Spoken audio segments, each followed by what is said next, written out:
اعلی حضرت مفتی اعظم حجت الاسلام بریلی تجھے سلام۔ بسم اللہ الرحمن الرحیم۔ وحکم المقتضى انه يثبت بطریق الضرورت فیقدر بقدر الضرورہ۔ یہاں سے مصنف علیہ الرحمہ مقتضیٰ کا حکم بیان فرمانا چاہتے ہیں۔ ما قبل میں آپ نے مقتضیٰ کی تعریف کو بھی ملاحظہ کیا اور اس کی مثالوں کو بھی ملاحظہ کیا۔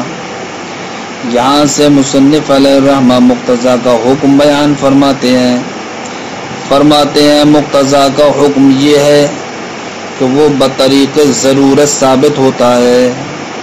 مقتضیٰ بطریق ضرورت ثابت ہوتا ہے۔ وہ ضرورت کیا ہے؟ وہ ضرورت یہ ہے کہ کلام کو لغو سے بچانے کے لیے، کلام کو لغو سے بچانے کے لیے، کلام کو صحیح کرنے کے لیے، تو مقتضیٰ یہ بطریق ضرورت ثابت ہونے والی شے ہے۔ ضرورت وہ یہ تھی کہ کلام کو لغو ہونے سے بچایا جائے، کلام کو صحیح رکھا جائے۔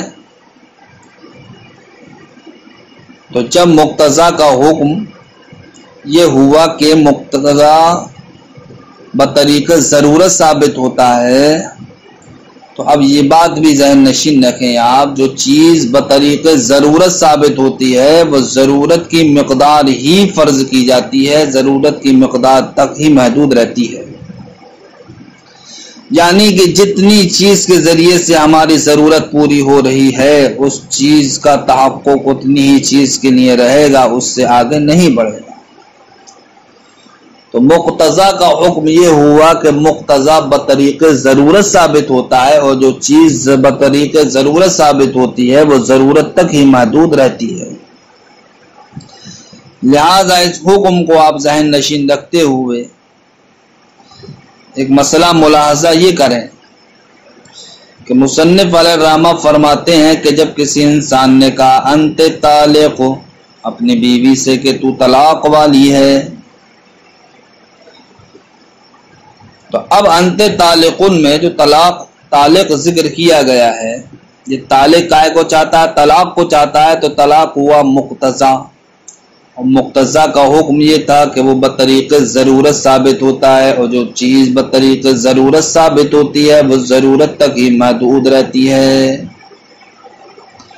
لہذا سوال یہ ہے کہ اگر کسی انسان نے اپنی بیوی سے کہا انت طالق، اور اگر اس نے اس میں 3 طلاق کی نیت کر لی، تو اب 3 طلاق واقع ہوں گی یا 3 طلاق واقع نہیں ہوں گی؟ تو مصنف علیہ الرحمہ ارشاد فرماتے ہیں انت طالق کی صورت میں 3 طلاق کی نیت کرنا یہ درست نہیں ہے۔ اگر نیت کرے گا تب بھی جناب والا ایک ہی طلاق واقع ہوگی، اور اگر 3 طلاق کی نیت نہیں کرے گا جب بھی انت طالق کے ذریعے سے ایک ہی طلاق واقع ہوگی۔ 3 طلاق واقع نہیں ہو سکتی انت طالق سے۔ کیوں؟ اس لیے کہ جناب والا انت طالق میں جو طلاق مقتضیٰ کے طور پر فرض کی گئی ہے تو وہ ضرورت تک ہی محدود رہے گی، اس لیے کہ انت طالق میں طالق جو طلاق کو چاہ رہی ہے وہ طلاق کیا ہے؟ مقتضیٰ ہے، اور مقتضیٰ کا حکم ابھی یہ بیان کیا گیا ہے کہ وہ ضرورت کے طریقے پر ثابت ہوتا ہے، اور جو چیز ضرورت کے طریقے پر ثابت ہوتی ہے وہ ضرورت تک ہی محدود رہتی ہے۔ لہذا جب انت طالق کہا اور اس سے ایک طلاق واقع ہو گئی تو اب ضرورت ایک طلاق کے ذریعے سے ہی پوری ہو گئی۔ تو جب ضرورت ایک طلاق کے ذریعے سے پوری ہو گئی، اب انت طالق کے ذریعے سے 3 طلاق کی نیت کرنا یہ صحیح نہیں ہوگا۔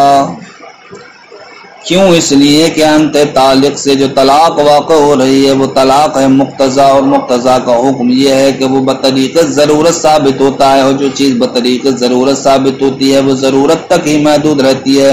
لہذا انت طالق میں ضرورت ایک طلاق کے ذریعے سے پوری ہو گئی، جب پوری ہو گئی تو اب 3 طلاق کی نیت کرنا انت طالق میں یہ درست نہیں ہوگا۔ اس لیے انت طالق اگر کسی نے اپنی بیوی سے کہا تو اب اس جملے سے ایک ہی طلاق واقع ہوگی، 3 طلاق واقع نہیں ہوں گے۔ فرماتے ہیں وہ حکم المقتضی، مقتضی کا حکم یہ ہے کہ انہ یثبت بطریق الضرورہ، کہ مقتضی بطریق ضرورت ثابت ہوتا ہے، فیقدر بقدر الضرورہ، لہذا اب مقتضی یہ بقدر ضرورت ہی فرض کیا جائے گا۔ ولہذا قلنا، اسی بنیاد پر ہم نے کہا اذا قال انت طالق، جب کسی انسان نے اپنی بیوی سے کہا انت طالق، ونوى به الثلاث، اور اس سے 3 طلاق کی نیت کر لی، لا يصح، تو اب 3 طلاق کی نیت کرنا صحیح نہیں ہے۔ کیوں؟ لأن الطلاق يقدر مذکورا بطریق الاقتضاء، اس لیے کہ انت طالق میں طلاق جو مذکور طور پر فرض کی گئی ہے بطریق الاقتضاء، وہ بطریق اقتضاء کی گئی ہے، فیقدر بقدر الضرورت، لہذا اب وہ طلاق بقدر ضرورت ہی فرض کی جائے گی۔ والضرورت ترتفع بالواحد، اور ضرورت جناب والا ایک طلاق کے ذریعے سے ہی پوری ہو جا رہی ہے، فیقدر مذکورا فی حق الواحد، تو اب جو طلاق طالق میں مذکور جو فرض کی جائے گی وہ صرف اور صرف ایک طلاق کے حق میں فرض کی جائے گی، 3 طلاق کے حق میں فرض نہیں کی جائے گی، اس لیے انت طالق کے ذریعے سے ایک طلاق واقع ہے۔ وعلى هذا يخرج الحكم في قوله ان اكلت ونوى به طعاما دون طعام لا يصح۔ فرماتے ہیں مقتضی کا جو حکم ہم نے ما قبل میں بیان کیا، اسی حکم کے تحت ایک اور مسئلہ بیان فرماتے ہیں۔ اگر کسی انسان نے کہا ان اکلت، اگر میں کھاؤں، تو فعبدی حر، تو میرا غلام کیا ہے، مثلا آزاد ہے، یا اس نے کہا ان اکلت فانت طالق، اگر میں کھاؤں تو تو طلاق والی ہے۔ اب اگر اس نے اس کھانے سے کسی مخصوص کھانے کی نیت کر لی کہ مثلا میں نے جو قسم کھائی ہے اگر میں کھا لوں تو اس میرے کھانے سے مراد روٹی ہے، یا اس میرے کھانے سے مراد سالن ہے، یا میرے اس کھانے سے مراد کباب ہیں، کوئی کھانا اس نے متعین کر لیا، تو اب اس کا کسی کھانے کو متعین کر لینا یہ جائز و درست ہے یا نہیں؟ مصنف علیہ الرحمہ ارشاد فرماتے ہیں اگر کسی انسان نے کہا ان اکلت اور اس کے ذریعے سے کسی مخصوص کھانے کی نیت کر لی، تو یہ نیت کرنا درست نہیں ہے۔ کیوں درست نہیں ہے؟ اس لیے درست نہیں ہے کہ جب کہنے والا ان اکلت کہہ رہا ہے تو یہاں پر طعام بطریق اقتضاء ثابت ہوگا، بطریق اقتضاء ثابت ہوگا، اس لیے کہ عقل کس کا تقاضا کرتا ہے؟ کھانے کا تقاضا کرتا ہے، تو اب عقل بغیر کھائے بغیر عقل کا معنی متحقق نہیں ہوگا، بغیر کھانے کی عقل کا معنی متحقق نہیں ہوگا۔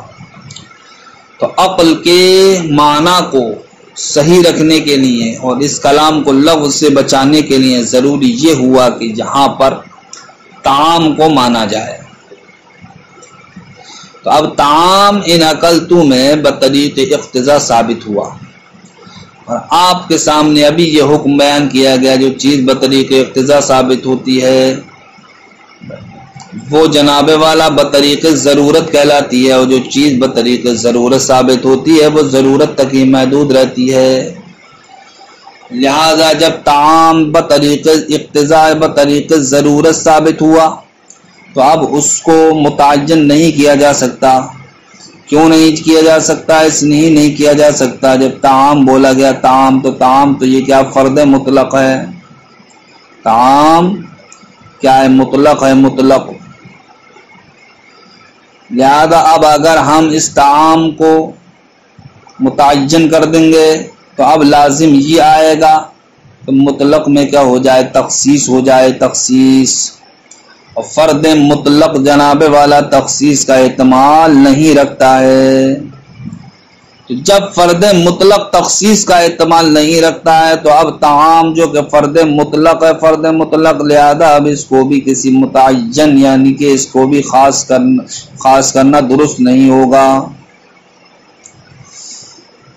تو اب حاصل کلام یہ نکلے گا کہ جب طعام عقل کے ذریعے سے بطریق اقتضاء بطریق ضرورت ثابت ہوا اور مقتضا کا حکم یہ تھا کہ جو چیز بطریق ضرورت ثابت ہوتی ہے وہ ضرورت تک ہی محدود رہتی ہے، اور وہ ضرورت جناب والا یہاں پر فرد مطلق کی صورت میں ہی پوری ہو جا رہی ہے۔ جب فرد مطلق کی صورت میں پوری ہو جا رہی ہے تو اب جناب والا طعام سے کوئی مخصوص کھانا مراد لینا یہ فرد مطلق پر کیا ہوگی؟ زیادتی ہوگی، زیادتی۔ اس لیے جناب والا جب ضرورت طعام کی صورت میں فرد مطلق طعام سے فرد مطلق کی صورت میں پوری ہو گئی تو اب اس طعام سے جناب والا کوئی مخصوص کھانا مراد نہیں لے سکتے۔ اگر مخصوص کھانا مراد لیں گے تو حکم مقتضا پر عمل نہیں ہو پائے گا، کیونکہ حکم مقتضا تو یہ تھا کہ جناب والا جو چیز بطریق ضرورت ثابت ہوتی ہے وہ ضرورت تک ہی محدود رہتی ہے، تو ضرورت جناب والا یہاں پر فرد مطلق کی صورت میں یعنی کہ کھانے کو متعین کیے بغیر ہی پوری ہو رہی ہے۔ جب پوری ہو رہی ہے تو اب اس کو متعین کرنا یہ اس پر ایک زائد معنی ہے۔ اس لیے جناب والا اگر کسی نے کہا انا کل تو اور اس سے کسی مخصوص کھانے کی نیت کی تو یہ نیت کرنا درست نہیں ہوگا۔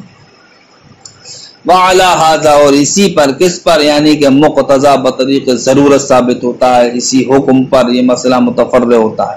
وعلی ھذا یخرج الحکم اور اسی پر حکم کی تخریج کی جائے گی اس قول میں کہ ان اکلت اگر میں نے کھایا ونوی به طعاما دون طعام اور کسی ایک مخصوص کھانے کی نیت کر لی لا یصح تو یہ نیت کرنا صحیح نہیں ہے، لأن لک لا اس لیے کہ کھانا یقتضی طعاما طعام کو چاہتا ہے تو اب دیکھیے طعام ہو گیا مقتضا فکان ثابتا فکان ذلك ثابتا بطریق الاقتضاء تو اب طعام یہاں پر بطریق اقتضاء ثابت ہوگا فیقدر بقدر الضرورہ جو چیز بطریق اقتضاء ثابت ہوتی ہے وہ بطریق ضرورت کہلاتی ہے، اور جو چیز بطریق ضرورت ثابت ہوتی ہے وہ بقدر ضرورت ہی فرض کی جاتی ہے۔